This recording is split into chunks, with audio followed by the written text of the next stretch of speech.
আলী নবী পরিবারের সন্তান, আলী নবীর বংশের, হাশিমি বংশের, আর ওসমান হলো উমাইয়া বংশের।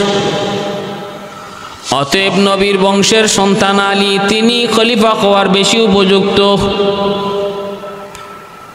উসমানকে খলিফা বানানো হয়েছে, সেটা অন্যায়। আলী খলিফা হওয়ার বেশি উপযুক্ত, আমরা আলীকে খলিফা চাই। একজন একজন করে বুঝায়। সহজ সরল মুসলমান, নবী পরিবারের প্রতি দুর্বল,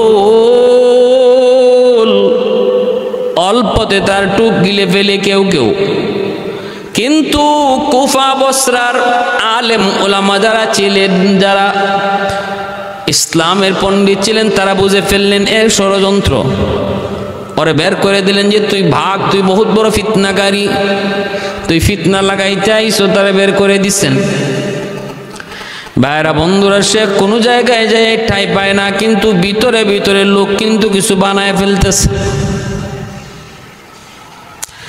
কারণ বিষয়টা তো সেন্সিটিভ, আহলে বায়াতের বিষয়। নবী পরিবারের প্রতি মুসলমান স্বাভাবিকভাবেই দুর্বল। কেন আজও পর্যন্ত পৃথিবীর কোটি কোটি মুসলমান কারবালার মর্মান্তিক ঘটনা কেন ভুলতে পারে না? কারণ এটা আমার নবী পরিবারের সাথে সম্পর্ক। এজন্য ভুলবার কথা না, ভোলা যায় না, সব কিছু ভোলা যায় না।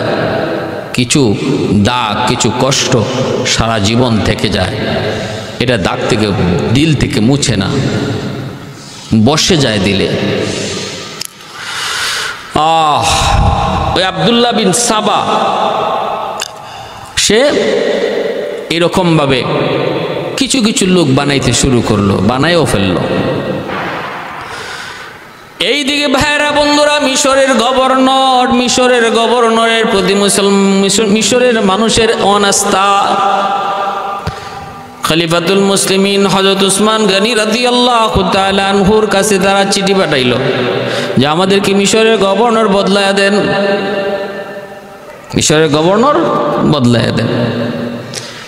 এইদিকে আব্দুল্লাহ বিন সাবা এটারও একটা সুবর্ণ সুযোগ মনে করে সে মিশর চলে গেল। গিয়া সে এই জিনিসটার আরো বাড়াইল। যেখানেই যেখানে দেখে একটু খুদ, যেখানে যেখানে দেখে একটু সমস্যা, আব্দুল্লাহ বিন সাবা সেখানেই যায় সেই সমস্যাকে কমায় না, বরং বাড়ায়। মুসলমানের ভিতরে এমন আব্দুল্লাহ বিন সাবার পুত্র, আব্দুল্লাহ বিন সাবার এই চেলা চামুন্ড এখনো মুসলমান সমাজে আসেনি না? নাই, বহু আছে। মুসলমানের ঝগড়া যদি লাগে কমায় না, বরং বাড়ায়। নিজেদের ভিতরে দ্বন্দ্ব যদি লেগে যায় ভুল বুঝাবুঝির কারণে, সেটাকে না কমাইয়া যারা বাড়ায় এরাই আব্দুল্লাহ বিন সাবার উত্তরসূরি, এরাই আব্দুল্লাহ বিন সাবার উত্তরসূরি। সাবধান মুসলমান, ঘুষে ঘুষে চইল। দুই মুসলমানে যদি ঝগড়া হয়, তাদের মধ্যে মীমাংসা করে দিও। তিন জায়গায় মিথ্যা কথা বলা বৈধ, এর মধ্যে ইসলাম এই একটা জায়গা রেখেছে। দুই মুসলমানের মধ্যে যদি ঝগড়া হয়, দুই মুসলমানের মধ্যে যদি বিদ্বেষ থাকে, তাহলে মাঝখানে একজন দুইকা মিথ্যা কথা বইলাও যদি দুজনকে মিলাই দিতে পারে, এখানে মিথ্যা বলা জায়েজ। যেমন আব্দুর রহিম, আব্দুল করিম, দুইজনের মধ্যে ঝগড়া, অথবা অমুক দেশ তমুক দেশের সাথে ঝগড়া, মাঝখানে একজন দুইকে বলতেছে আরে তুমি ওরে অমুক খারাপ জানো। না না, সে তো তোমারে খারাপ জানে না, সে তোমাকে অনেক ভালো জানে, সে তোমাকে অনেক ভালো জানে, তুমি তারে খারাপ জানো কেন? না না। আর ওই জায়গায় আবার তার কাছে যাইয়া বলতেছে আরে তুমি তারে কেমনে খারাপ পাও, আমার সাথে কথা হয়েছে, সে তোমার অনেক প্রশংসা করে, মূলত কিছুই না। এরকমভাবে দুজনের কাছে গিয়া দুজন সম্পর্কে ভালো রিপোর্ট দিয়া সে তাদের দূরত্ব কমায় আনে, এই জায়গায় মিথ্যা বলা জায়েজ। আর দুই জায়গা হলো জান বাঁচানোর জন্য ইসলাম মিথ্যা কথা বলতে জায়েজ বলেছে। আপনার জান চলে যাবে, মেরে ফেলবে, হত্যা করে ফেলবে, ওই অবস্থায় মিথ্যা বলা জায়েজ আছে। তারপরেও যদি কেউ না বলে, মিথ্যা না বলে, সেটা তার আজিমত, কিন্তু রুখসত অনুমতি আছে মিথ্যা বলার। কি আছে? আল্লাহ নবী সরাসরি জান চলে যাওয়ার মুহূর্তেও সরাসরি নবীজি মিথ্যা বলেন নাই, নবীর সাহাবীরা মিথ্যা বলেন নাই, একটু তাওরিয়া করেছেন, একটু ঘুরায় বলছেন। যেমন হযরত আবু বকর সিদ্দিক রাদিয়াল্লাহু তাআলা আনহু, তিনি আল্লাহ নবীকে নিয়ে যখন হিজরতের রাতে হিজরত করেন, আবু জাহেলের পক্ষ থেকে যখন ঘোষণা হলো যদি মুহাম্মদকে কেউ ধরে দিতে পারো তাহলে তাকে 100 উট পুরস্কার। ওই 100 উটের নেশায় ঘুরতে ঘুরতে এক বেঈমান নবীকে আর আবু বকর সিদ্দিককে পেয়ে গেল। সে আল্লাহ নবীকে চিনত না, কিন্তু আবু বকর সিদ্দিককে চিনত। তখন সে সিদ্দিক আকবরকে দেখে লক্ষ্য করে বলতেছে, আবু বকর, তোমার পিছনে উনি কে? ওই অবস্থায় সিদ্দিক আকবর তিনি যদি বলেন ইনি নবী মুহাম্মদুর রাসূলুল্লাহ সাল্লাল্লাহু আলাইহি ওয়াসাল্লাম, তাহলেই বিষয় জটিল হয়ে যাবে। সে খবর দিবে আর কাফির কুফফাররা এসে নবীকে ধরে নিয়ে যাবে। আর যদি তিনি বলেন যে ইনি অমুক বা উনি তমুক, সরাসরি মিথ্যা বলা হয়। এজন্য আবু বকর সিদ্দিক একটা কৌশল করলেন, যেটাকে শরীয়তে তাওরিয়া বলে, একটু ঘুরায় বলল। তিনি বললেন, হুয়া হাদিন ইয়াহদিনি। আবু বকর বলতেছেন, ইনি আমার পথ প্রদর্শক, ইনি আমারে পথ দেখান, আমি রাস্তা চিনি না, ইনি আমারে রাস্তা চিনান। তো বেঈমান মনে করছে, ও আবু বকর রাস্তা চিনে না, মনে হয় কোথাও যাবে, তো একজন লোক সাথে নিছে, রাস্তা চিনেন না, ইনি মুহাম্মদ না। এই কথা ভেবে দুশমন চলে গেল। আর আবু বকর সিদ্দিক আর নবী, মায়ার নবী মুস্কি হাসেন। সিদ্দিক আকবর বলেন, নবী গো, আমি আপনাকে আখিরাতের পথ প্রদর্শক বলেছি, আর ও বেঈমান সে আপনাকে দুনিয়ার পথ প্রদর্শক মনে করেছে। নবী বলেন, তোমার ধারণা ঠিক আছে, তোমার কথাও ঠিক আছে। ঠিক তেমনি হযরত কাসিম বানী দারুল উলুম দেওবন্দ কাসিম নানুতবী রহমতুল্লাহি আলাইহি, তিনিও মসজিদে নববীতে কোরআন তেলাওয়াত করেন। আর ইংরেজরা এই খবর পেয়েছে যে কাসিম নানুতবীর কারণে ইংরেজদের গুম হারাম। এই কাসিম মসজিদের ভিতরে কোরআন তেলাওয়াত করে, মসজিদের ভিতরে আছে। তো ইংরেজরা মসজিদের ভিতরে ঢুকে গেছে, ঢুইকা দেখে একজন মানুষ কোরআন তেলাওয়াত করে, অত্যন্ত ছোট আকৃতির। কাসিম নানুতবী রহমতুল্লাহি আলাইহি, তিনি নামে যত বড় ছিলেন, মানুষ তত বড় ছিলেন না, দেখতে শুনতে অনেক ছোট আকৃতির। এজন্য নামে মানুষে মিলতো না, মিল খাইতো না, অনেকেই চিনত না যে ইনি কাসিম। ইংরেজরাও ধোঁকায় পড়ে গেল। এরা ভাবতেছে যে না, এই লোক তো কাসিম নানুতবী হওয়ার কথা না, মনে হয় মসজিদ থেকে বের হয়ে গেছে, মনে হয় ছিল। যাক, তারপরে জিজ্ঞেস করি, জিজ্ঞেস করি, ও মিয়া, কাসিম নানুতবীরে দেখছো? আল্লাহর ওয়ালি তখন বলেন, কাসিম নানুতবী কিছুক্ষণ আগে ওই জায়গায় বসে বসে কোরআন তেলাওয়াত করতেছিল। ইনি কিছুক্ষণ আগে ওই জায়গায় কোরআন তেলাওয়াত করতেছিলেন, জায়গা বদলে তিনি এখানে আসছেন। যেখানে তিনি আগে কোরআন তেলাওয়াত করতেছিলেন ওই জায়গাটার দিকে ইশারা করে বলেন, ওখানেই তিনি কোরআন তেলাওয়াত করতেছিলেন, এখন কোথায়? তালাশ করে দেখো। ইংরেজরা কই রে, তাহলে তো বেশি দূর যায় নাই, কতক্ষণ আগে, কয়েকটু আগে। কই তাড়াতাড়ি বের হো মসজিদ থেকে, দ্রুত। ইংরেজরা বের হয়ে গেছে ওনার তালাশে। ভাইরা বন্ধুরা, জন্য কোরআন তেলাওয়াতকারীকে আল্লাহ দুশমনের হাত থেকে আল্লাহ বাঁচায়, কারণ এটা আল্লাহর ওয়াদা। ওয়া ইযা ক্বারাতাল কুরআন জাআলনা বাইনাকা ওয়া বাইনাল্লাযীনা লা ইউমিনুনা বিল আখিরা লা ইউমিনুনা বিল আখিরাতি হিজাবাম মাসতুরা।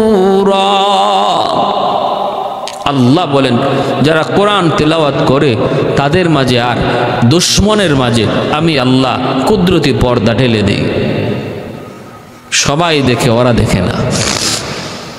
আমার ভাইয়েরা বন্ধুরা জন্য বলতেছিলাম,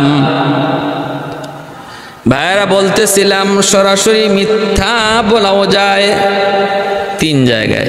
কয় জায়গায়? তিন জায়গায়। এক হলো জান বাঁচানোর জন্য, আরেক হলো ভাইয়েরা দুইজন মুসলমানের মধ্যে ঝগড়া মীমাংসার জন্য। যদি মাঝখানে একজন ঢুকে মিথ্যা বলে দুজনকে মিলায় দেয়, বরং এখানে মিথ্যার গুনাহ তো হবেই না, বরং সওয়াব হবে। তিন নাম্বার আরেকটা জায়গা বলে দিই, সেটা হলো বিবির কাছে, স্ত্রীর কাছে মিথ্যা বলা যায় যদি মনে করেন যে সত্য কথা বললে বেজাল বাড়ার সম্ভাবনা আছে, তাহলে এখানে একটু মিথ্যা বলা যায়। যেমন আপনি শাড়িটা কিনছেন 500 টাকা দিয়া, এখন যদি বাড়িতে এসে বলেন যে শাড়ির দাম 500, তাহলে বেজাল লাগবে। এই কম দামে কাপড় আপনার ম্যাডাম মানবে না, আগুন হয়ে যাবে, সংসারে অশান্তি আসবে। তোমার লুঙ্গি, তোমার প্যান্ট, তোমার শার্ট 1000 টাকা, 1500 টাকা, 2000 টাকা দিয়ে কিনতে পারো, আর আমার জন্য শাড়ি বুঝি 500 টাকার নাও, তোমার শাড়ি তুমি পরো। এই ধরনের মেজাজ স্ত্রী যদি হয়, তাহলে আপনি কি করতে পারেন? একটু মিথ্যা বলতে পারেন। যদি জিজ্ঞেস করে শাড়ির দাম কত, আপনি বলবেন 2000 টাকা। কি বলবেন? 2000 টাকা। বেজাল কমানোর জন্য। প্যারে হাজরিন, এক্ষেত্রে আরেকটা কথা মনে পড়ে গেছে, তবে মাঝে মাঝে এই ধরনের বলার দ্বারা সমস্যা হয়। এজন্য বলি যে সংসারে স্বামী স্ত্রী দুজনেরই মেজাজ ঠান্ডা রাখা উচিত, একজন আরেকজনকে বোঝা উচিত। কোনো কিছুতেই হুট করে রাগ করা, গুসা করা, একজন আরেকজনের উপরে চটে যাওয়া, এতে হিতে বিপরীত হয়। যে সমস্ত স্ত্রীরা স্বামীর উপরে মুহূর্তেই খেপে যায় আর আউলা জাউলা পরিস্থিতি অশান্ত করে ফেলে, আর স্বামী ডরে ভয়ে মিথ্যার আশ্রয় নেয়, এখানে ঝামেলাও হয়। যেমন স্বামী বাজার থেকে মাছ কিনে নিয়ে আইছে 2000 টাকার, আর বাড়িতে আনার পরে স্ত্রী বলতেছে মাছ তো অনেক সুন্দর, দাম কত? এখন স্বামী ভাবতেছে আমি যদি এখন 2000 টাকা বলি তাহলে ঘরে তুফান শুরু হবে, তুফান। সে কয় আর কত? 800 টাকা। বাহ, এত সুন্দর মাছ মাত্র 800 টাকা দিয়ে নিয়ে আইসো, মাশাআল্লাহ, তুমি তো বাজার করা শিখে গেছো দেখা যায়। না, তোমার মতো স্ত্রী যে ঘরে থাকবে, এই ঘরের স্বামী বাজার না শিখতে পারে। কয় ঠিক আছে, না ওতে তুমি মাছটা বানাও, আমি নামাজ পড়ে আসতেছি। চলে গেল নামাজে। জুম্মার নামাজ পড়ে আইসা দেখে মাছ অর্ধেক নাই। কি নাই? অর্ধেক মাছ নাই। তখন বলতেছে কি ব্যাপার, মাছ কম কেন? কই 500 ঘরের ভাবি আসছিল, ভাই নাকি আজকে মাছ কিনে নাই। তো ভাবি বলতেছে, ভাবি তোমাদের এত মাছ, মাছটাও সুন্দর, আজকে আমাদের ঘরে কোনো মাছ নাই, কিছু দেওয়া যাবে? আমি বললাম যে আমাদেরও এত মাছ লাগে না, তো অর্ধেক মাছ যদি তুমি নিতে চাও নিতে পারো, 800 টাকা দিয়ে আনছে তো তুমি 400 টাকা দিয়ে দিও আর অর্ধেকটা নিয়ে যাও। তো 400 টাকা দিয়া আমি অর্ধেকটা বিক্রি করে দিছি। এবার বলেন, স্বামী বলতেছে করলা কি তুমি? কি করলা? কই কি কই না লিল্লাহ, কপাল আমার আটুত, এটা কি করছো? আরে মাছের দাম তো 2000। কই কি কও? বলে হ, আমি তোমার ডরে আর বয়ে না 800 কইছি। স্ত্রী বলে হাই হাই হাই হাই রে কপাল, তুমি মিথ্যা বললা কেন? কই মিথ্যা বলবো না, তুমি যে জল্লাদ মার্কা বউ, যদি সত্য বলি তো উপায় আছে। এখন দুজনে কপাল লাতায় আফসোস করে। বলুন তো এখন আফসোস করে কোনো লাভ আছে? কোনো লাভ নাই, যা হইবার হয়ে গেছে। এজন্য আমার মা বোনেরা যারা স্ত্রী হিসাবে স্বামীর ঘরে গেছেন বা আছেন বা যাবেন, স্বামীকে একটু বুঝার চেষ্টা করবেন, বুঝার চেষ্টা করবেন, তার সিদ্ধান্তকেই নিজের সিদ্ধান্ত মেনে নেবেন। কারণ আল্লাহ স্বামীকে ঘরের জন্য হাকিম বানাইছে, পরামর্শ নিবে সে স্ত্রীর সাথে, কিন্তু সিদ্ধান্ত দিবে স্বামী। আর যে সমস্ত ঘরে স্ত্রী স্বামীর ভয়ে থাকে, এমনও আছে না, অধিকাংশ ফ্যামিলিতে গ্রাম অঞ্চলে স্ত্রী ভয়ে কাঁপে, স্বামীর ভয়ে, অনেক সময় ডরে ভয়ে মিথ্যা কথা বলে ফেলে স্বামীর সাথে। এতেও ঝামেলা হয়। কি জাত ঝামেলা হয়েছে? ডাক্তার স্বামীকে চিকিৎসা করে পরীক্ষা দিছে, প্রস্রাব পরীক্ষা, কয় তুমি আগামীকাল প্রস্রাব নিয়ে আইসো, টেস্ট করে দেখবো সমস্যা কি। স্বামী বোতলের মধ্যে প্রস্রাবের পানি রাখছে, সকালে ডাক্তারের কাছে নিয়ে যাবে, পরীক্ষা হবে। এই বাথরুমে স্ত্রী ঢুকছে আর তার পা লাগিয়া প্রস্রাবের পানি পড়ে গেছে বোতল থেকে। এখন স্ত্রী ভাবতেছে, ওরে আল্লাহ, আমার যে জল্লাদ মার্কা স্বামী, যদি যায় বলি তোমার প্রস্রাব ফালাইয়া দিছি, তাহলে কি জানি হয়, উপায় নাই, আমার আজকে মনে হয় আজকের দিনই শেষ দিনও হইতে পারে। কয় না না, দরকার নাই, গেঞ্জাম বাড়ায় লাভ নাই, আমার প্রস্রাব ঢুকায় তো রাখি। স্ত্রী তার নিজের প্রস্রাব বোতলে ঢুকায় তো রাখছে।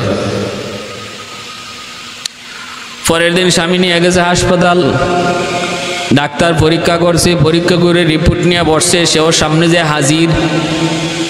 ডাক্তার বড় বড় চৌকে একবার রিপোর্টের দিকে তাকায়, আরেকবার তার চেহারার দিকে তাকায়,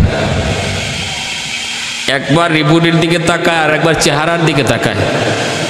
স্বামী বলতেছে, কি ব্যাপার স্যার, এইভাবে আমার দিকে তাকাইতেছেন স্যার, ঘটনা কি স্যার? আমি বাঁচবো নি স্যার, আমার কেমন রোগ স্যার পেটের ভিতরে? বলে হ, আমিও তো চিন্তা করতেছি, আমিও তো বড় মুশকিলে পড়ে গেছি।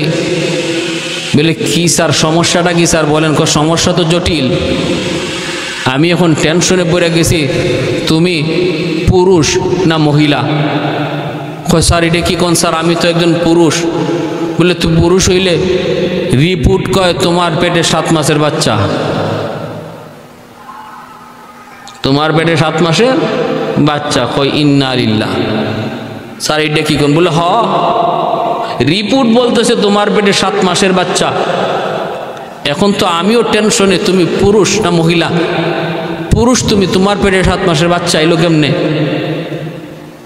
এই কথা বলা মাত্রই সে কয় স্যার, স্যার সারা জীবন গেল এক ভাই, এখন দিয়ে আসছে অন্য ভাই, স্যার এটা কোন বিপদ স্যার? এই চিন্তা করে সে দৌড়ে গেছে বাড়িতে। বাড়িতে গিয়ে কয়, বিবি গো, ও বিবি, বিষয় তো উল্টা গেল গা, সারা জীবন তুমি লইছো পেটে বাচ্চা, এখন দিয়ে আমার পেটে বাচ্চা। স্ত্রী তখন মুচকি হাসে, তখন তারা সান্ত্বনা দিয়া বলে, আরে রাখো, পাগল হইও না, টেনশন করো না, ঘটনা হয়েছে এই। বলে কেন এমন করছো? তোমার ডরে। অতএব যদি সংসারের মধ্যে একজন আরেকজনের প্রতি মহব্বত ভালোবাসা না থাকে, এরকম ভয়ভীতি থাকে, তাহলে এরকম ঝামেলা অহরহ ঘটবে। কোন স্ত্রীরে যদি আপনি সব সময় ধমকের উপরে রাখেন, স্ত্রীর সাথে যদি খারাপ আচরণ করেন, মাঝে মাঝে স্বামীরা পেটে বাচ্চাও নেওয়া লাগতে পারে, মনে রাখেন। অতএব সাবধান। আল্লাহ নবী বলেন, আমি এমন স্বামীকে পছন্দ করি যে স্বামী তার স্ত্রীকে, স্বামীর সাথে স্ত্রীর ভালো সম্পর্ক হবে দুইটা, এক হবে সে হাকিম, আরেক হবে সে হাবিব। আর স্ত্রী সে হবে মাহকুমা, আরেক হবে সে মাহবুবা। এই দুই সম্পর্ক স্বামী স্ত্রীর মধ্যে। একটা তিনি স্বামী ভাবতে হবে আমি যেমন সংসারের কর্তা ঠিক তেমনিভাবে আমি তার প্রেমিক, অতএব আমি তার অনেক মান অভিমান আমাকে সইতে হবে। একজন প্রেমিক তার প্রেমিকার মান অভিমান যেমন হাসি মুখে মেনে নেয়, একজন স্বামীও তার স্ত্রীর মান অভিমান কিছু কথা হাসি মুখে মেনে নিবে। কারণ নবী বলেন এটা তোমার পরিচয়, মনে রাখবা তুমি তোমার স্ত্রীর হাবিব। আর স্ত্রীদেরকে বলতেছেন সাবধান, তোমরা মনে রেখো তুমি মাহকুমা এবং তুমি মাহবুবা। তুমি যেমন তার প্রেমিকা, তুমি দুই কথা বলতে পারো, অভিমান করতে পারো, কিন্তু আরেকটা সম্পর্ক তোমার রয়ে গেছে, তুমি তার মাহকুমা, অধীনস্থ। অতএব তার কথার উপরে তুমি চড়াও হইও না, তার সিদ্ধান্তকে তুমি অবজ্ঞা করো না, তাকে তুমি অবহেলা করো না, তার সিদ্ধান্তকেই ফাইনাল মেনে নিও। স্বামী স্ত্রী যারা এই দুইটা সম্পর্ক মান্য চলবে, সংসারে শান্তি থাকবে। কোত্থেকে কই চলে গেলাম ভাইয়েরা বন্ধুরা জন্য বলতেছিলাম, ওই আব্দুল্লাহ বিন সাবাহ যেখানেই সমস্যা দেখতো সেখানেই ভিতরে ঢুকতো, ঢুকে সে মুসলমানের দ্বন্দ্ব আরো বাড়ায় দিত, কমাইতো না। মিশর চলে গেল, মিশর সেখানে যায় সে দ্বন্দ্ব আরো বাড়ায় দিল, আর একটা অভিযোগ উঠাইল। অভিযোগ একটা স্লোগান ছিল তার, কি ও আলী হলেন বেশি উপযুক্ত খলিফা হওয়ার। 2 নম্বর অভিযোগ ছিল তার, 2 নম্বর স্লোগান, উসমান তিনি উমাইয়া বংশের, আর উমাইয়া বংশের লোকদেরকে তিনি প্রাধান্য দেন বেশি। রাজ দরবারে বিভিন্ন জায়গায় তিনি স্বজন প্রীতি করেন, বিভিন্ন সেক্টরে উনি ইনার পরিবারের লোককে বসাইছেন। এই ছিল হযরত উসমান গনি রাদিয়াল্লাহু তাআলা আনহুর ব্যাপারে দ্বিতীয় অভিযোগ। এই 2টা স্লোগান নিয়ে আব্দুল্লাহ বিন সাবা মুসলমানের ভিতরে সে গ্রুপ বানাইতে লাগলো। হয়েও গেল একটা গ্রুপ, হয়ে গেল অনেক গ্রুপ। অনেকেই তার কথার ভিতরে পড়ে গেল, ছলে বলে কৌশলে। অনেক সুন্দর কথা জানতো, সুন্দর ভাষণ দিতে জানতো, মন জয় করার মতো কথা বলতে পারত। এতে করেই অনেক মুসলমান তার কথার মধ্যে পড়ে গেল। ভাইরা মিশর গেল, সেখান থেকে যখন চিঠি দেওয়া হলো খলিফাতুল মুসলিমিন হযরত উসমান গনি রাদিয়াল্লাহু তাআলা আনহুর কাছে, যে আপনি মিশরের গভর্নরকে বদলায় দেন, মিশরের মানুষ তারে মানতে চায় না। হযরত উসমান গনি রাদিয়াল্লাহু তাআলা আনহু তিনি তখন মিশরের গভর্নর তিনি বানায় দিলেন। কাকে বানাইলেন? মুহাম্মদ ইবনে আবু বকর সিদ্দিক রাদিয়াল্লাহু তাআলা আনহুর সন্তান মুহাম্মদ। ইনাকে ইনি মিশরের গভর্নর বানায় তিনি পাঠিয়ে দিলেন, চিঠিতে লিখে দিলেন। ভাইরা বন্ধুরা, মুহাম্মদ তিনি যাইতেছেন মিশরের গভর্নর হওয়ার জন্য।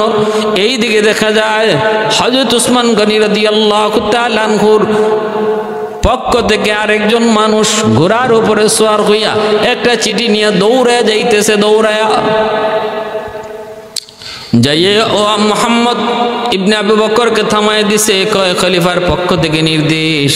কি নির্দেশ? কয় না, নির্দেশটাই নিয়ে দেখছেন কাগজের মধ্যে লেখা না, আমি মুহাম্মদ ইবনে আবু বকরকে মিশরের গভর্নর হওয়ার জন্য যে আদেশ জারি করেছিলাম সেটা বাতিল। আমার এই চিঠি পাওয়া মাত্রই মুহাম্মদ তিনি মদিনায় যেন ফিরে আসে। এই চিঠির মধ্যেই কথা লেখা, নিচে হযরত উসমান গনি রাদিয়াল্লাহু তাআলা আনহুর স্বাক্ষর রয়েছে এবং ওনার রাজকীয় প্যাডের মধ্যে এই নির্দেশ। এজন্য মুহাম্মদ ইবনে আবু বকর তিনি চলে আসলেন। আলী রাদিয়াল্লাহু তাআলা আনহুর কাছে এসে তিনি নালিশ দিলেন। আলী রাদিয়াল্লাহু তাআলা আনহু উসমান গনি রাদিয়াল্লাহু তাআলা আনহুর কাছে যায় তিনি বলতেছেন, আপনি পাঠাইলেন গভর্নর বানায়া, আবার আপনি কেন আবার পিছনে এই নির্দেশ জারি করলেন?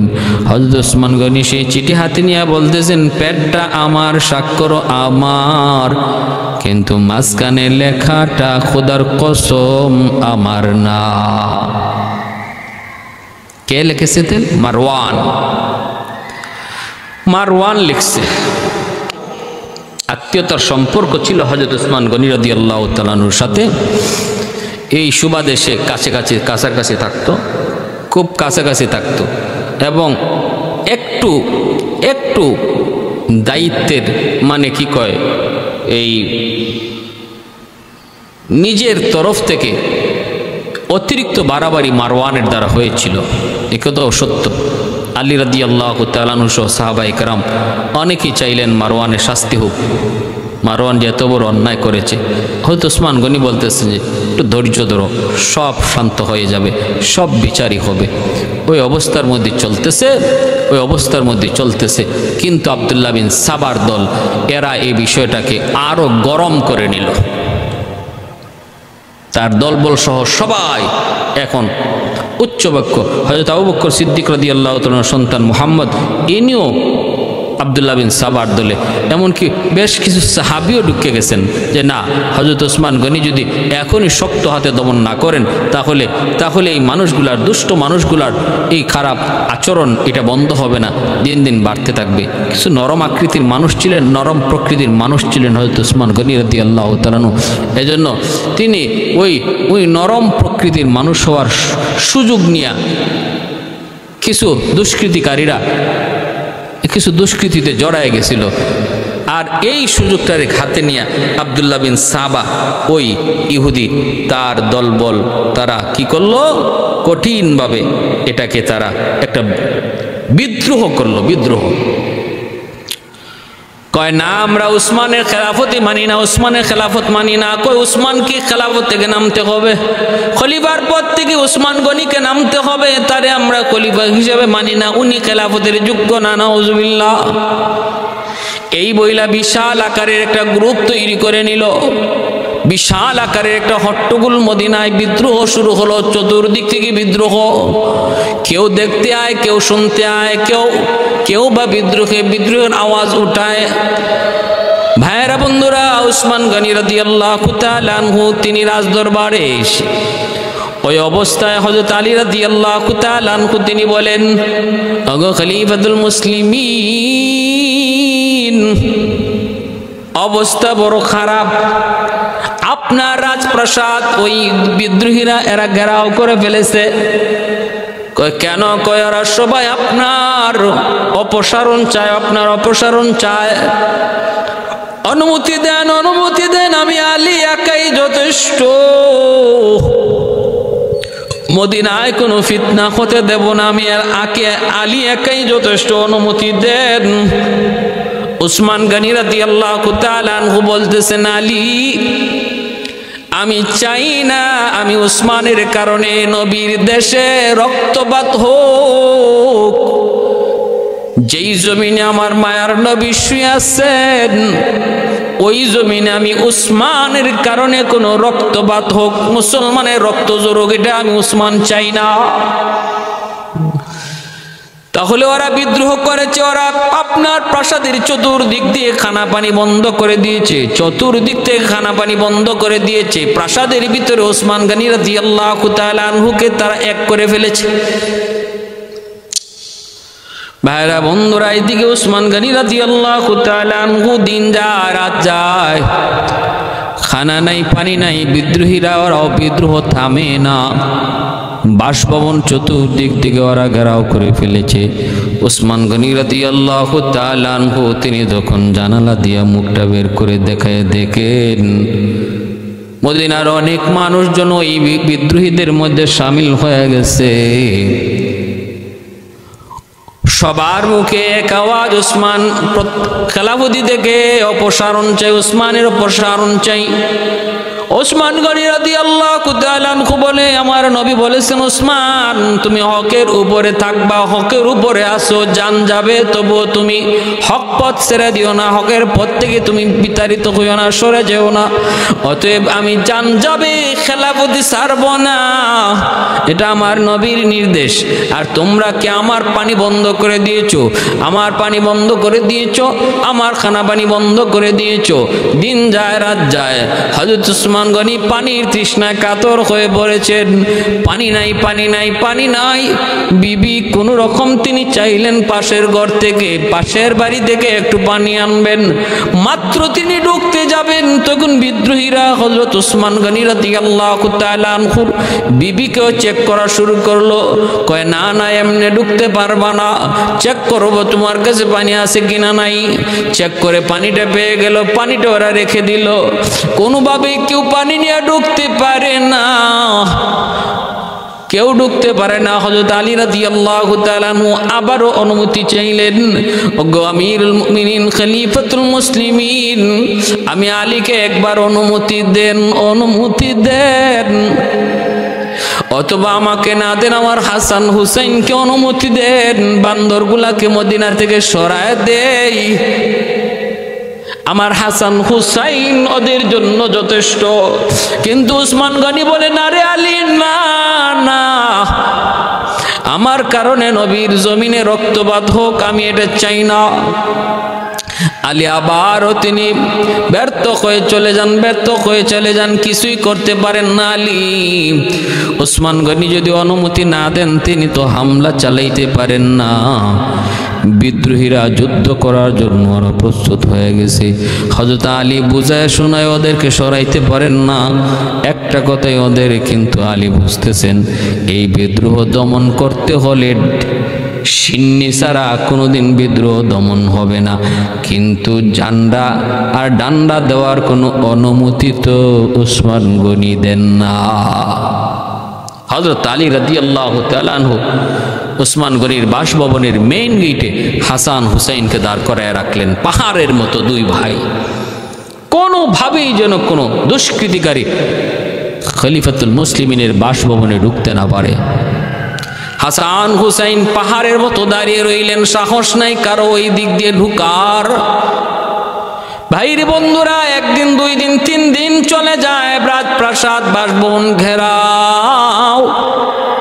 পানির তৃষ্ণায় ওসমান গনির বুক শুকায় গেছে, জিহ্বা শুকিয়ে গেছে, জানালা দিয়ে মুখটা বের করে চোখের পানি জোরে কান্দেন আর বলেন, রে মদিনার মানুষ, মসজিদে নববীর জায়গার প্রয়োজন, জায়গার প্রয়োজন, জায়গা হয় না। আমি ওসমান কি তোমাদের জন্য মসজিদে নববীর জায়গার ব্যবস্থা করে দেই নাই? হযরত আব্দুল্লাহ বিন জুবাইর এবং হযরত তালহাকে লক্ষ্য করে তিনি বললেন, বলে হো আপনি সব করেছেন। এরপরে তিনি বলতেছেন, মদিনার মসজিদে নববীর পাশে একটা কুয়া, মিষ্টি পানি, সবাই তো চেয়েছেন, নবী চেয়েছেন, এই কুয়াটা কে কিনে দিতে পারে মুসলমানদের জন্য? আমি কই কুয়াটা লক্ষ দিরহামের বিনিময়ে তোমাদেরকে কিনে দেই নাই, পানির ব্যবস্থা কি আমি করে দেই নাই? বলে হ, আপনি করে দিয়েছেন। ওসমান গনি তখন জানালা দিয়ে আওয়াজ দেন, চোখের পানি জড়ান, আমি ওসমান তোমাদের পানির ব্যবস্থা করে দিলাম, কিন্তু আজকে 3 দিন হয়ে যায় আমি ওসমানের মুখে এক ফোঁটা পানি জুটে না, পানির ব্যবস্থা হয় না। এ মদিনার মানুষ, তোমরা কি দুর্ভিক্ষে কষ্ট করো নাই? মদিনায় প্রচন্ড দুর্ভিক্ষ চলছিল।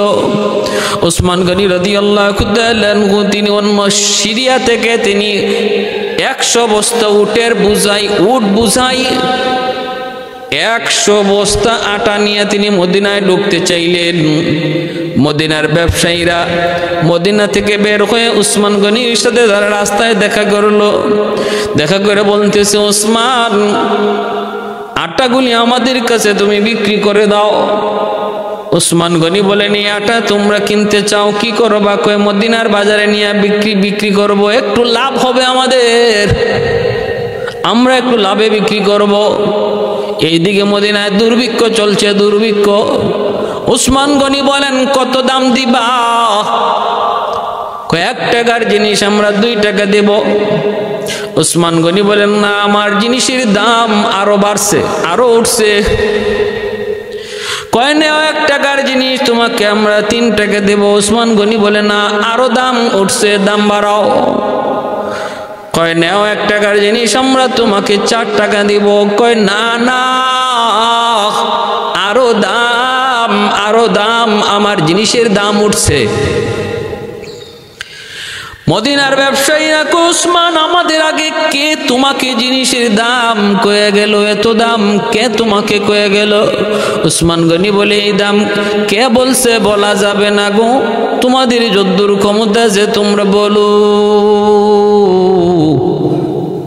যদি আমার মনে হয়, যদি আমি বুঝি আমি তোমরা বেশি দাম বলেছ, যে আমাকে দাম বলেছ ওই দামের চেয়ে যদি বেশি দাম তোমরা বলো, তবে তোমাদের কাছে বিক্রি করে দেব।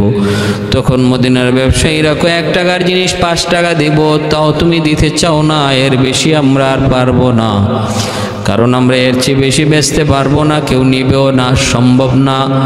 তবে চলে যাইতেছি, একটাও আর শুধু শোনা উসমান, কে তোমার এত দাম দিল আর কত দাম দিল? উসমান গনি কয়, আমার 1 টাকার জিনিস 10 টাকা উঠছে, 10 টাকা। সুবহানাল্লাহ। কই কে উসমান, কে এমন কাজ করলো? উসমান গনি বলে, তিনি আর কেউ নন, তিনি হলেন আমার আপনার মালিক, তিনি আমার আপনার মালিক রব্বুল আলামিন, আহকামুল হাকিমিন। তিনি আমার আপনার রব, যার নাম হলো আল্লাহ। কুল হুয়াল্লাহু আহাদ আল্লাহুস সামাদ, যিনি একক, যার সাথে কোনো শরীক নাই, তিনি সমাদ, যিনি কারো মুখাপেক্ষী নন। সবাই তার মুখাপেক্ষী, কিন্তু তিনি কারো মুখাপেক্ষী নন। তিনি একের জিনিস 10 বলেছেন, 1 টাকার মাল 10 টাকা বলেছেন। মান জা আবিল হাসানাতি ফালাহু আশরু আমসালিহা। উসমান গনি রাদিয়াল্লাহু তাআলা আনহু এই মালগুলা মদিনায় নিয়ে আসলেন। আইনা মদিনার মানুষের মাঝে 100 উট বোঝাই মাল বিনামূল্যে তিনি মদিনার মানুষের মধ্যে বন্টন করে দিলেন। অভাবে মানুষ, দুর্ভিক্ষ চলতেছে, মদিনার ঘরে ঘরে কান্না, শিশু বাচ্চাদের কান্না, নারী পুরুষের কান্না। উসমান গনি তাদের মধ্যে এই মালগুলা বন্টন করে দিয়েছেন। সেজন্য হযরত আব্বাস রাদিয়াল্লাহু তাআলা আনহু ওই রাত্রে তিনি স্বপ্নে দেখেন আমার নবী, রহমতের নবী, মায়ার নবী। তিনি মায়ার নবী তখন দুনিয়ায় নাই। মায়ার নবী, দয়ার নবী, তিনি কোথাও জানি ঘোড়ার পিঠে, লাল ঘোড়ার পিঠে সওয়ার হইয়া নবী কোথায় জেনে যাইতেছেন। আব্বাস রাদিয়াল্লাহু তাআলা আনহু বলেন, ওগো নবীজি কোথায় যান? একটু কথা শুনে যান। আল্লাহর নবী বলেন, না না, আমাকে থামায়েন না। আমার ওসমান আজকে যেই কাজ করেছে মদিনার মানুষের জন্য, আল্লাহ খুশি হয়ে আমার ওসমানের সাথে হুরের বিবাহের আয়োজন করেছে। আমি ওই বিবাহের অনুষ্ঠানে যোগদান দিতে যাচ্ছি। এজন্য হযরত উসমান গনি রাদিয়াল্লাহু তাআলা আনহু তিনি এত বড় সখী ছিলেন, এত বড় দানবীর ছিলেন। মদিনার প্রতিটা ঘরে ঘরে তার দান, তার সহযোগিতা রয়েছে। মদিনার প্রতিটা মানুষ তার সহযোগিতা পেয়েছে। উপাধি ছিল জিন্নুরাইন, 2টা নূরের অধিকারী। আমার নবী, রহমতের নবী, প্রথম মেয়ে রুকাইয়াকে বিবাহ দিয়েছিলেন। রুকাইয়া ইন্তেকাল করলেন 2য় হিজরিতে। এরপরে 3য় হিজরিতে মায়া নবী উম্মে কুলসুম রাদিয়াল্লাহু তাআলা আনহা উনাকে বিবাহ দিয়েছিলেন। 2 জন মেয়েকে আল্লাহর নবী উসমান গনির কাছে বিবাহ দিয়েছেন। এরপরে নবী বলেছেন, যদি আমার আরো মেয়ে থাকতো, উম্মে কুলসুমের ইন্তেকালের পর নবী বলেন, যদি আমার আরো মেয়ে থাকতো আমি উসমানের কাছে বিয়ে দিতাম। এজন্য 2 নূরের অধিকারী বলা হয়। রাজপ্রাসাদ ঘেরাও করে রেখেছে দুশমন, আব্দুল্লাহ বিন সাবার লোক। মুসলমানের ভিতরে ইহুদি, মুসলমানের ভিতরে ইহুদি, মুসলমানের বেশ ধরে, সুরত ধরে, নাম ব্যবহার করে ঢুকছে। একটা গ্রুপ বানায় ফেলছে। এই গ্রুপের ভিতরে কিছু মুসলমান ঢুকে গেছে না বুঝা। হে যে ইহুদি তা তো আর কেউ জানে না। ভাইরা বন্ধুরা, রাতের বেলা উসমান গনি রাদিয়াল্লাহু তাআলা আনহু তিনি রাতের বেলা ঘুমাইছেন। আমার নবী, রহমতের নবী, দয়ার নবী স্বপ্ন যুগে বলতেছেন, রে উসমান, ও উসমান, সেহরি খাইবা তুমি দুনিয়ায়, আর ইফতার করবা তুমি আমি নবীর সাথে জান্নাতে। আমি নবী তোমারে সেহরি খাওয়াইলাম। উসমান গনি রাদিয়াল্লাহু তাআলা আনহুকে মায়ার নবী স্বপ্ন যুগে পানি পান করাইলেন, সেহরি খাওয়াইলেন, রোজা রাখার নিয়ত করলেন। বিবি বলতেছেন, স্বামী গো, ওর স্বামী তুমি কেমন করে রোজা রাখবা? শরীর তো দুর্বল, পানি খাও না আজকে 3 দিন যাবত। গতকাল রোজা রেখেছো, ইফতার করার কিছুই ছিল না, আগামীকাল তুমি কেমন করে রোজা রাখবা? উসমান গনি বলেন, বিবি না না, আমার নবী, দয়ার নবী স্বপ্ন যুগে তিনি আমাকে সেহরি খাওয়াইছেন, পানি পান করাইছেন, আর নবী বলেছেন ইফতার বুঝে আমি নবীর সাথে করব জান্নাতে। অতএব বিবি গো, আজকের দিন হবে আমার জীবনের শেষ দিন, ইফতারের আগ মুহূর্তে আমি দুনিয়া থেকে বিদায় নিব। এই কথা মনে করে উসমান গনি রাদিয়াল্লাহু তাআলা আনহু তিনি বলেন, বিবি আমাকে মালিকের কালাম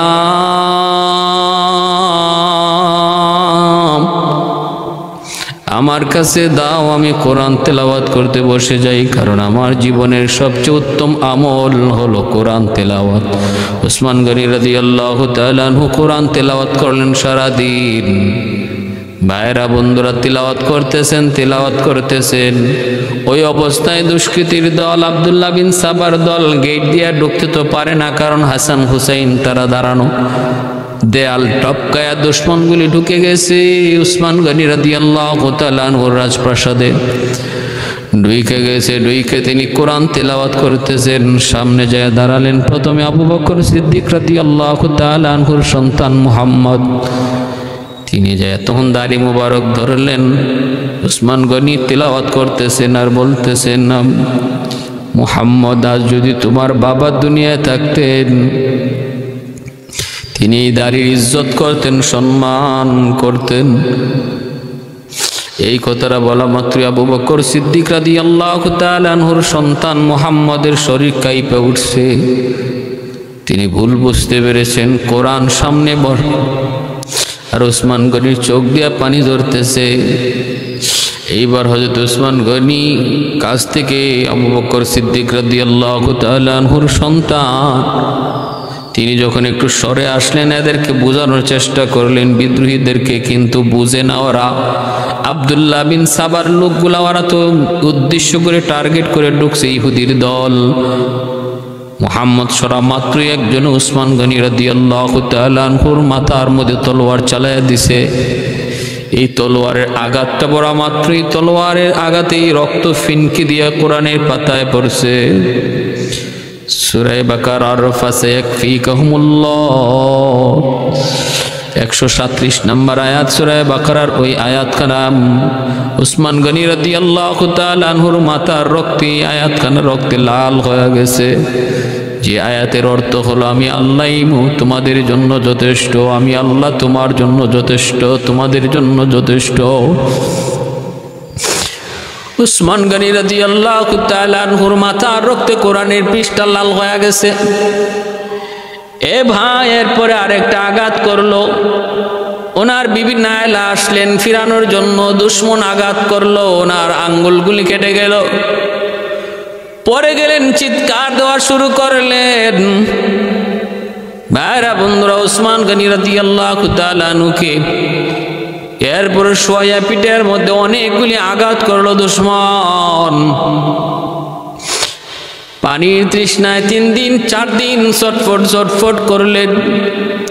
কারবালার প্রান্তর ইমাম হুসাইন তার পরিবার সহ যেইভাবে পানির তৃষ্ণায় ছটফট করেছেন, এইভাবে হযরত উসমান গনি রাদিয়াল্লাহু তাআলা আনহু তিনিও ইন্তেকালের আগে, শহীদ হওয়ার আগে পানির তৃষ্ণায় ছটফট করেছিলেন। ভাইরা বন্ধুরা, কোনো অংশেই কারবালার থেকে কম হয় নাই রে উসমানের সাথে। সে উসমান গনি রাদিয়াল্লাহু তাআলা আনহু কোরআনের পৃষ্ঠার পাশেই তার নিতর দেহটা পড়ে রইল, রক্তে লাল হয়ে গেছে। শহীদ বহু শহীদের শাহাদাতের সাক্ষী হবে তার রক্ত মাখা জামা। হযরত ওমর ফারুক রাদিয়াল্লাহু তাআলা আনহুর শাহাদাতের সাক্ষী হবে মসজিদে নববীর মিম্বর। উহুদের শহীদদের শাহাদাতের সাক্ষী হবে উহুদের ময়দান। বদরের শহীদদের শাহাদাতের সাক্ষী হবে বদরের ময়দান। উসমান গনি রাদিয়াল্লাহু তাআলা আনহুর শাহাদাতের সাক্ষী হবে আল্লাহর কোরআন। মালিকের কালাম উসমান গনির শাহাদাতের সাক্ষী হবে। আমার ভাইরা বন্ধুরা, উসমান গনি রাদিয়াল্লাহু তাআলা শহীদ হয়ে গেলেন। মদিনার মধ্যে হইচই পড়ে গেল, চতুর্দিক দিয়ে হইচই পড়ে গেল। ভাইরা বন্ধুরা, ওই অবস্থায় হযরত আলী রাদিয়াল্লাহু তাআলা দেখলেন পরিস্থিতি বড় ভয়াবহ। কারণ উসমান গনি রাদিয়াল্লাহু তাআলা কে শহীদ করার পিছনে মুসলমানদের অনেক বড় একটা জামাত ছিল, অনেক বড় জামাত ছিল। কিন্তু ঘটনা এমন ঘটায় দিবে ইহুদিরা মাঝখানে ঢুইকা, মুসলমানরা এতটা ভাবতে পারে নাই। এজন্য বিচার যদি করতে হয় শুধু মুসলমানের, শুধু ইহুদিদের না, অনেক সাহাবীরও বিচারের কাঠগড়ায় দাঁড় করাইতে হয়। পরিস্থিতি বড় ভয়াবহ। মদিনায় চতুর্দিকে কান্নার রূপ। হযরত আলী রাদিয়াল্লাহু তাআলা আনহুকে মুসলমানগণ, সাহাবায়ে কেরামগণ 5 দিনের মাথায় ওনাকে খেলাফতির মধ্যে বসাই দিলেন, বলে আপনি তাড়াতাড়ি আপনি খেলাফত ধরেন, তারপরে ওসমান হত্যার বিচার করা যাবে। আগে পরিস্থিতি স্বাভাবিক করেন উসমান গনি রাদিয়াল্লাহু তাআলা আনহু, তিনি খলিফা হলেন। কিন্তু এইদিকে সিরিয়ায় যে আমিরে মুয়াবিয়া রাদিয়াল্লাহু তাআলা আনহু তিনি গভর্নর, তিনি খবর পাওয়া মাত্রই তিনি বিদ্রোহ করলেন। না, এখন কোন খলিফা না, খলিফা পরে, আগে ওসমান হত্যার বিচার করতে হবে, তারপরে খলিফা কে হবে না হবে সেটা পরের বিষয়। আলী খলিফা হবে আমার কোনো আপত্তি নাই, কিন্তু ওসমান হত্যার বিচার না করা পর্যন্ত খেলাফতের কাজ বাতিল, এই আওয়াজ এখন তোলা হবে না। কিন্তু আলী রাদিয়াল্লাহু তাআলা আনহু বলেন না, আগে পরিস্থিতি স্বাভাবিক করতে হবে। সাহাবায়ে কেরাম অনেকেই বলেন আমিরে মুয়াবিয়াকে বুঝাইতে চেষ্টা করলেন, আগে তো হাল ধরতে হবে, পরিস্থিতি যদি ভিন্ন হয় তাহলে মাঝখান দিয়ে কেউ সুযোগ নিয়ে নিবে, এজন্য আগে রাজত্ব, আগে খেলাফতটা ধরতে হবে, তারপরে বিচার কাজ শুরু হবে। এই ছিল তাদের নজরিয়া। আর আমিরে মুয়াবিয়া রাদিয়াল্লাহু তাআলা আনহুর নজরিয়া ছিল না, আগে উসমান হত্যার বিচার। কারণ এটা এমন একটা অবস্থা ছিল তখন, স্বাভাবিকভাবে তখন এমন একটা পরিস্থিতি আমার আপনারও হয়ে যায়, তো কারে রাখো, আগে কে খলিফা হবে না হবে সেটা ভিন্ন, আগে বিচার চাই, এমনটাই হবে বাহ্যিক দাবি। কিন্তু আলী রাদিয়াল্লাহু তাআলা আনহু যে সিদ্ধান্ত নিয়েছিলেন, খেলাফত আগে তিনি নিয়ে নিছেন, আগে তিনি খেলাফতের দায়িত্বটা হাতে নিছেন, এটাই ছিল সঠিক সিদ্ধান্ত। কারণ যদি এটা না নিতেন তখন আব্দুল্লাহ বিন সাবার দল খেলাফতি নিয়ে নেওয়ারও কোনো চক্রান্ত করত। হযরত আলী রাদিয়াল্লাহু তাআলা সিদ্ধান্তটাই তখন সঠিক ছিল, এটাই সবাই মেনে নিয়েছেন। কিন্তু আমিরে মুয়াবিয়া রাদিয়াল্লাহু তাআলা তিনি অতি আবেগী হয়ে গেছেন। আর এটাও স্বাভাবিক, অতি আবেগ হওয়াটাও স্বাভাবিক। যে করলো কি এটা হারামির দলেরা এটা করলো কি? উসমান গনি রাদিয়াল্লাহু তাআলার মতো এত বড় একজন উদার দিলের মানুষ, আমার নবী যাকে জিন নুরাইন উপাধি দিয়েছেন, যার সহযোগিতার হাত মদিনার এমন কোনো ঘর নাই, এমন কোনো মানুষ নাই যে পায় নাই, সে উসমানকে এমন নির্মমভাবে শহীদ করা হলো। এজন্য হযরত আমির মুয়াবিয়া রাদিয়াল্লাহু তাআলা সইতে পারলেন না। আর বংশের দিক দিয়েও আমিরে মুয়াবিয়া রাদিয়াল্লাহু তাআলা উমাইয়া বংশের, আর উসমান গনি রাদিয়াল্লাহু তাআলা তিনিও ছিলেন উমাইয়া বংশের। এজন্য সম্পর্কটা আরেকটু গভীর ছিল, গাঢ় ছিল। দাবি করে বসলেন, বোঝানোই যায় না আমিরে মুয়াবিয়া রাদিয়াল্লাহু তাআলা আনহুকে, তিনি বিশাল সৈন্যবহর নিয়ে চলতেছেন মদিনার দিকে, উসমান হত্যার বিচার নেবেন। আলী রাদিয়াল্লাহু তাআলা বারবার বুঝাইতেছেন যে আপনি আগে আমার হাতে বায়াত গ্রহণ করুন, বিচার দাবি করুন, মামলা আদালতে পেশ করুন, তারপরে আমি দেখেন আমি আলী বিচার করি কিনা, আমাকে দোষারোপ করেন না। আলীর কোনো দোষ ছিল না, কিন্তু মুআবিয়া রাদিয়াল্লাহু তাআলা আনহুর এমন ধারণা ছিল যে আলী থাকতে উসমানকে কেমন করে হত্যা করলো। এই কথাটা তিনি আম্মাজান আয়েশা সিদ্দিকা রাদিয়াল্লাহু তাআলা আনহা, তিনি তখন মক্কায় ছিলেন, ইনাকেও যে আমিরে মুআবিয়া রাদিয়াল্লাহু তাআলা আনহু বুঝাইয়া ফেলছেন যে আলী যেখানে মদিনায়, সেখানে উসমান কেমন করে হত্যা হলো, শহীদ হলো। আবার সে খলিফা হয়ে গেল বিচার না করে, উসমান হত্যার বিচার না করে খেলাফত গ্রহণ করে নিল। আমি এটা মানতে পারি না। এই ভাইয়েরা বন্ধুরা, হযরত আমিরে মুআবিয়া রাদিয়াল্লাহু তাআলা আনহুর কথায় আম্মাজান আয়েশা সিদ্দিকা রাদিয়াল্লাহু তাআলা আনহা তিনিও পড়ে গেলেন। তখন তারা একটা মিলে গেলেন, মিলা আলী রাদিয়াল্লাহু তাআলা আনহুর সিদ্ধান্তের বিরোধিতা করলেন। ওই তখন থেকে দুটা গ্রুপ হয়ে গেল, আর দুই গ্রুপের তখন দুইটা যুদ্ধ হলো। আম্মাজান তিনিও যুদ্ধে জড়ায় গেলেন, জঙ্গে জামাল হলো। হযরত আলী রাদিয়াল্লাহু তাআলা আনহুর সাথে আম্মাজান আয়েশা সিদ্দিকা রাদিয়াল্লাহু তাআলা আনহা, যদিও ওই যুদ্ধ চলাকালীন সময় আম্মাজান বুঝে ফেলছেন নবীর একখান হাদিস, আল্লাহ নবীর একখান হাদিস, নবীর ভবিষ্যৎবাণী, তোমাদের মধ্যে একজন নারী নেত্রী হবে যার চতুর্দিকে অনেক লাশ পড়বে, সে অমুক জায়গার মধ্যে যাবে। ওই জায়গাটাতে যাওয়া মাত্রই আম্মাজানের নবীর হাদিসের কথা ইয়াদ হয়ে গেছে, নবী তো এই জায়গার কথা বলেছেন আর একজন নারী নেত্রীর কথা বলেছেন, তাহলে তো আমি সেই নারী। তিনি ভুল বুঝে গেছেন, তিনি ভুল বুঝা তখন বিরত হয়ে গেছেন। কিন্তু আমিরে মুআবিয়াকে আর থামানো গেল না। আমিরে মুআবিয়া রাদিয়াল্লাহু তাআলা আনহু বিশাল ৮০,০০০ সৈন্য নিয়ে সিফফিন নামক জায়গায় জমা হয়ে গেলেন। সেখানে হযরত আলী রাদিয়াল্লাহু তাআলা আনহুর সাথে বিশাল এক যুদ্ধ হয়ে গেল। অসংখ্য অগণিত প্রায় ৪০,০০০-এর মতো মুসলমান শহীদ হলেন।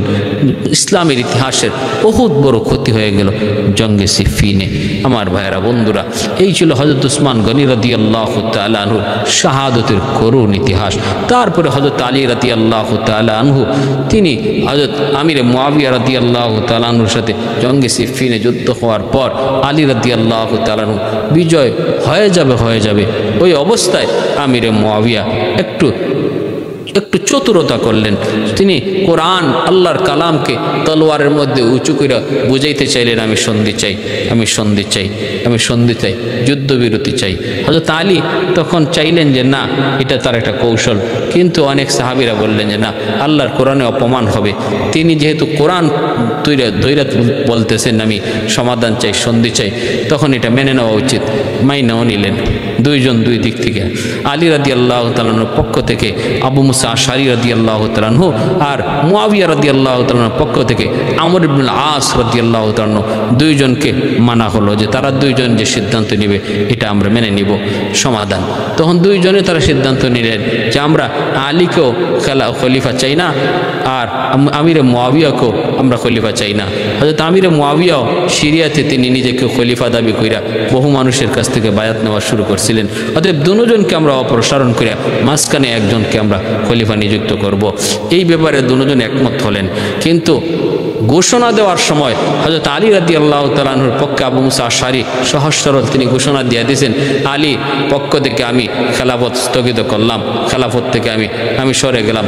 আর এই কথা বলা মাত্রই হযরত আমিরে মুআবিয়া রাদিয়াল্লাহু তাআলার পক্ষে হযরত আমর ইবনুল আস রাদিয়াল্লাহু তাআলা আনহু, ইনি তো বলার কথা যে হ্যাঁ, আমিও আমিরে মুআবিয়াকে স্থগিত করলাম খেলাফতের পদ থেকে।